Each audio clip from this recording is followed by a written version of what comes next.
Here is some bonus material of the Halloween episode of the podcast. Enjoy. You know, before all these post-credit scenes that people are so used to now, Dad and I would always be those ones that stayed to the very end credits of the movie. Not just because we're interested in who made the movie, but, sometimes there's little surprises at the end. And that's kind of where that was kind of starting. And also, it gives people time to clear out of the theater so that we don't have to walk around people. We'll always wait. And I like to listen to the end songs and the end scores at the end of movies. There's another one like that for another movie I like called Poltergeist, where the end is the childish voices laughing. Yeah. Like and it's really sweet and cute, but also creepy. It's terrifying. And, those were some crazy movies that we talked about. Like, I love rewatching all of them. And I like to rewatch movies, not just because I like that, because, hello, ADHD or whatever you want to call it. I enjoy rewatching movies. I just find every time I watch it, I get something else out of it. Absolutely. Absolutely. Every time I see them again, it's like a growing experience. I mean, there are certain books that I reread for the same reason. Your understanding and your enjoyment of it kind of levels up as you get more and more into the nuances, things you didn't notice before, and I do like watching other people's reviews of the same movies because it just brings you another perspective that you hadn't thought of. So that's a lot of fun too. So there's a lot of different ways you can get enjoyment out of it. I definitely do. And, looking at it for the survival element kind of is another way to enjoy a movie, and there's so many cool videos on YouTube for any movie you want, like how to survive whatever movie. And those are some of my favorites. Those are really fun to get into because that kind of can-do mindset is always what I'm watching a movie with. Like don't go that way. Don't go up the stairs. No, they should have done this. They should have done that. I'm obsessed. And so I'm sure there's a good list of all the things that you shouldn't do, maybe like the top 10, right? Don't split up. I was wondering if we could just toss out a few honorable mentions of just Halloween movies we like to watch just in general. They didn't necessarily have to have, let's talk about the survival and how do you get through it. Well, they definitely have that, but just what are just part of the go-to list? Why don't you give me yours first? Well, I have to tell you, some of my favorites are the Dracula movies. I really enjoy Bram Stoker's Dracula with Gary Oldman. Yeah, the Francis Ford Coppola. Yeah, and how much I love to look at costumes and how people are dressed and the historical accuracy of that one I really enjoyed. And music and Gary's acting and yada yada. You gotta love Gary Oldman. Gary Oldman is just such a dish in that movie. He really is. I mean, he's very sympathetic, absolutely, but he is a monster. A terrible monster. Yeah, no doubt, no doubt. That's one of my favorites. I think some of the others are some of the funnier ones. I still love watching the Addams Family. The first and second one, Addams Family Values, and I will always love those. I think that just kind of reminds me of when you guys were kids and we had certain favorites that we like to watch. So we love the Addams Family. Exactly a horror, but it's totally Halloween. Wednesday's that very special age when a girl has only one thing on her mind: boys, homicide. Yeah, there's stage play where they're doing the excerpt from Hamlet. And they're slaughtering each other and spraying blood all over the audience. I mean, that is gory, isn't it? So, a very palpable hit. Exactly. So, fantastic. So those are a couple of my favorites. I really do tend to gravitate towards a lot of vampire type stuff, though, around Halloween. That's what I really enjoy. Ghost stories are fun too, but I would say that's my list. You like Hocus Pocus too? Oh yes, I do, and that's a good comedy. And the second one that came out was really good. I was really impressed. And they're talking. I saw it last year. As long as they keep Bette Midler in there, I'll be interested. So I love how some of that audio circulated around Instagram. That, oh, look, the glorious morning makes me sick. yep. There's some really great lines. Truly. So I quotable. love how they have to do a calming circle every now and then, as they're in the midst of their hysterics. Think soothing thoughts, rabid bats, black death, mother. Oh God. Yeah, it's great. I adore that movie. I always have. It's so underrated. I'm glad it's finally getting some of the attention that it deserves. Yeah, absolutely. It's just pure fun, pure Americana Halloween, It really is. And it kind of breaks the fourth wall of Halloween. Like it questions it. Like, It does. Yeah. Like Halloween has become a night of frolic where children wear costumes and run amok. I think my favorite scene is when they go to get on the bus and they ask the bus driver, yeah, that's one of my favorites. That is so great. Farewell, mortal bus boy. That movie's fantastic. Your list. Oh man. It was hard to narrow it down, as it always is. So I just kind of went to the ones that are the most rewatchable. When it comes to a movie that's not rewatchable, you could say something like there's two that are like you see it every few years to remember how good it is, and then you just kind of put it away. And that's The Exorcist and the Texas Chainsaw Massacre. Oh. Because as iconic as they are as films, and they really are, they are not something you just pop on and just watch. They're very intense. No.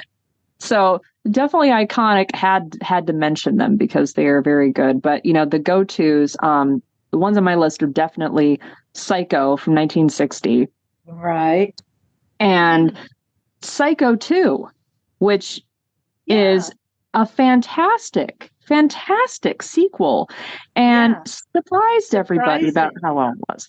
Yeah, and Psycho 2 was actually released on the day I was born. Was it really? Yeah. I had no idea. It was in 1983. Yep. And so I have kind of a special relationship with that movie. Yeah, I guess so. Oh my goodness. But I guarantee you, if you've seen Psycho and you've never seen Psycho 2, that you will love Psycho 2. It is very well done. It's not just some cheap cash grab. It's quite good. It's got a real storyline that actually makes sense and is so well executed.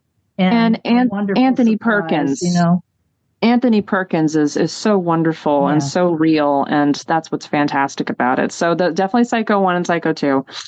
And then I mentioned it earlier, Poltergeist, which is another one that's dear to my heart. I adore that movie. And it was shot not far from where I grew up, where we lived. It was shot in Simi Valley. The opening credits where the kids are riding bikes around that tree in the middle of the road. I've been there.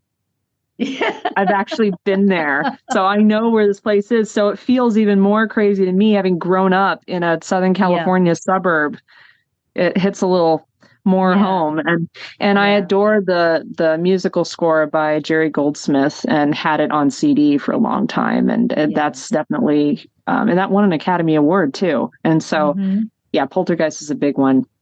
Yeah. And and also another ghost story that I love is The Others, which you love. Oh, yes. That's us in our family. We love The Others. It's so Kidman. she just breaks your heart in that movie. And those kids are so great, the two little kids. Mm-hmm. And that movie did not go where I thought it was going to go. I'm not spoiling that one. Stunning ending. Yeah, I'm not spoiling that one. We've been spoiling because those movies have been around for a while, but I'm not going to spoil The Others if you've never seen it.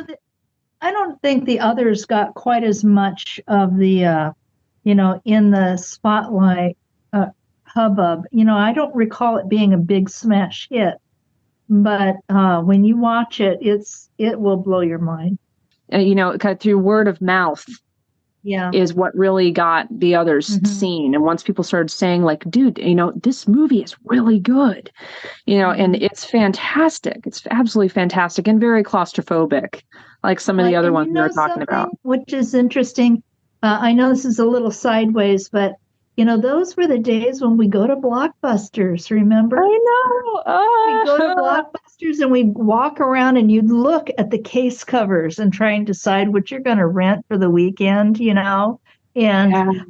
and some places would have recommendations with the summary, or they'd be showing a scene of it because they'd have TVs up and they'd be showing you scenes of different movies they had. That whole thing, I mean, it was a regular, like every weekend, going to Blockbuster. Yeah. I know. I miss those days. I really do. The others, I remember that. I mean, there's something to be said about movies being available to kind of download whenever you want, but at the same time, there's also something to be said about like going to a brick and mortar place to get a physical thing that you can hold in your hand that you get to rent for a weekend and rewatch. There was kind of a little bit of a scarcity element to it that was fun, but being able to get the candy at the counter and there's a great South Park Halloween episode about when Randy buys a Blockbuster. And he thinks that it's going to make them tons of money, but the streaming services have made it so that's not a thing anymore. And it kind of goes the direction of The Shining, where you start seeing ghosts like, I can't find Turner and Hooch. And then the ghost disappears and he's like, I'm going to have to look that one up. Okay, I get it. Blockbusters are so old, they have ghosts in them. It's fantastic. You'll love it. It's called A Nightmare on FaceTime.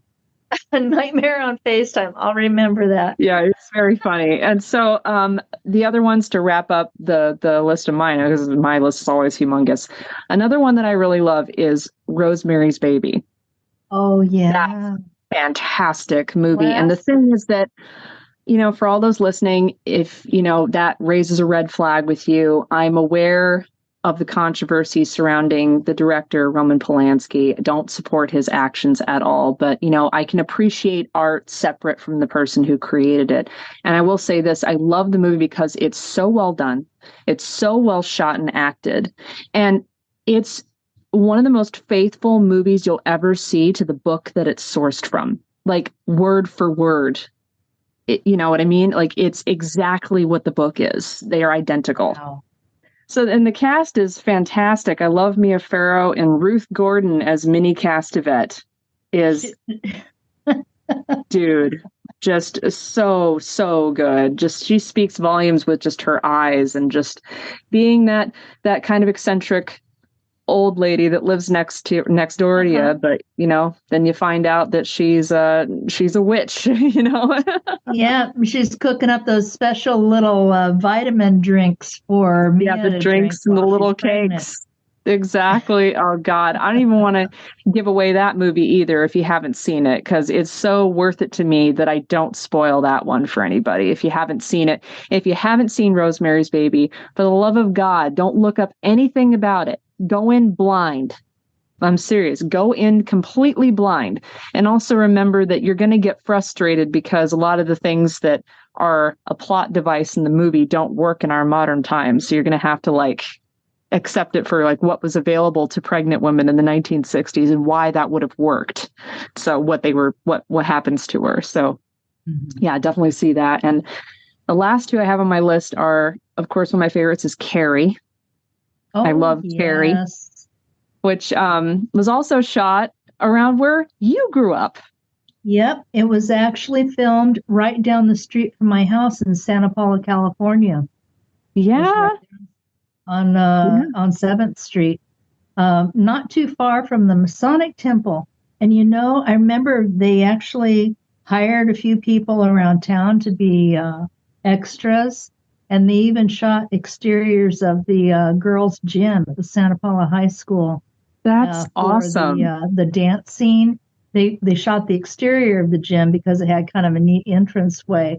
And then I think all the interiors were done in a set. But the interiors were soundstage. Wow, that's so cool. It was pretty crazy. Another Stephen King book. Absolutely. Well, and a heavy anti-bullying theme on that one too. Yeah, absolutely. Absolutely. They are ruthless to her, and while there would probably be people who would say that oh, that stuff would never fly today. It's not that kind of bullying still exists. It's just changed forms. Yeah, exactly. It's just changed nature. The words have changed, but it's still bullying. Yeah. And while I'll always love the Brian De Palma 1976 movie, always love that. I also recommend watching the one that came out, I want to say it was 2013, that had Chloe Grace Moritz and Julianne Moore. Yeah. That was very much like the book, I thought. They weren't trying to rehash the Brian De Palma movie. They didn't try to replicate that. Instead, they made it like the book. And I enjoyed it for that. I was like, oh, wow, this is like really faithful to the novel, because they had to change some stuff for the 1976 one that didn't really work on screen back then. And now we can get away with more stuff. So I'd recommend that for sure. Well, and then check it out. I think you'd enjoy it.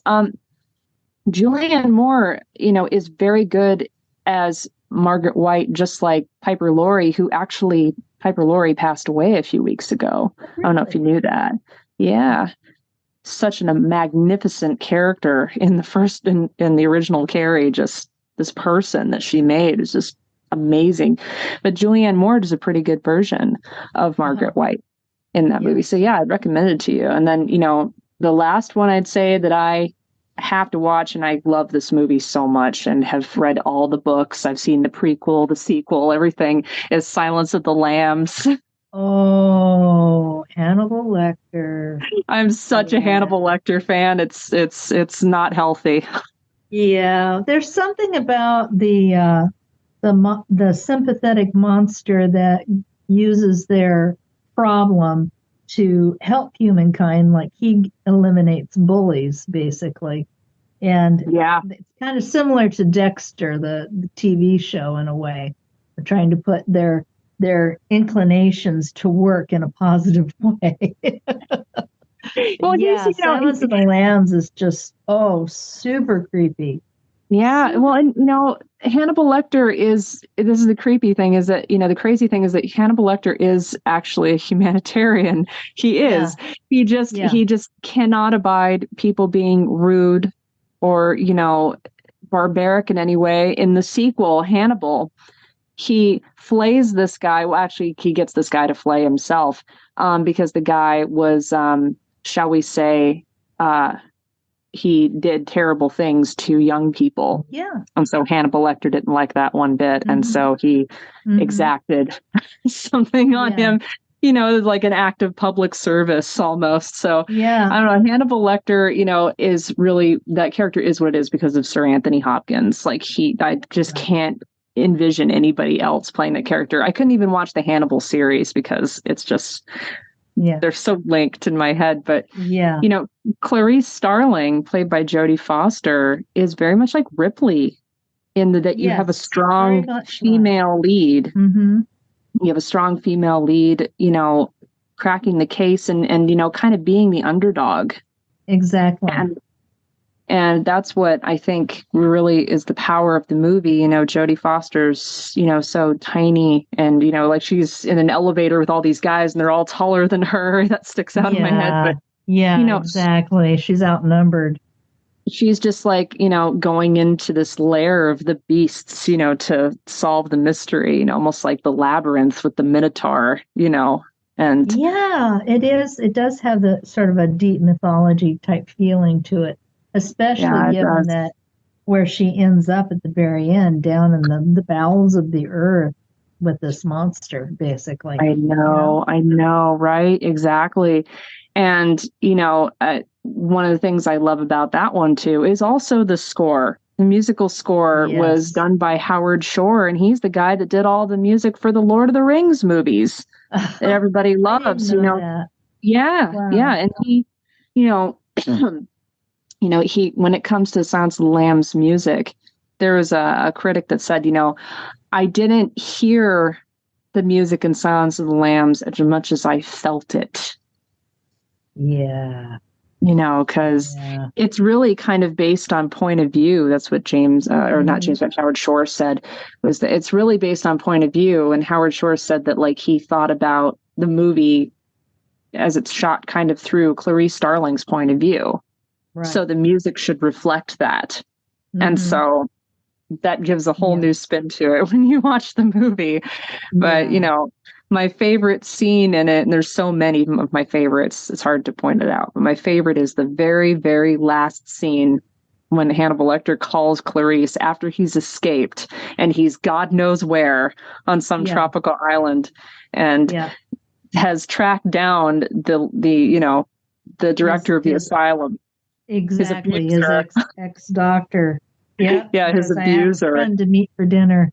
I'm having an old friend for dinner. Bye. And then he just hangs up the phone and the guy's being let off by security and he's looking over his shoulder because he's all, and Hannibal just puts his hat on. He's got sunglasses on. He just saunters off. He said it was like a cat stalking a scared mouse. Right. And he just walks away and then the end credits happen. I love that moment so much. Yeah. It's so great because you're just like, oh, shoot.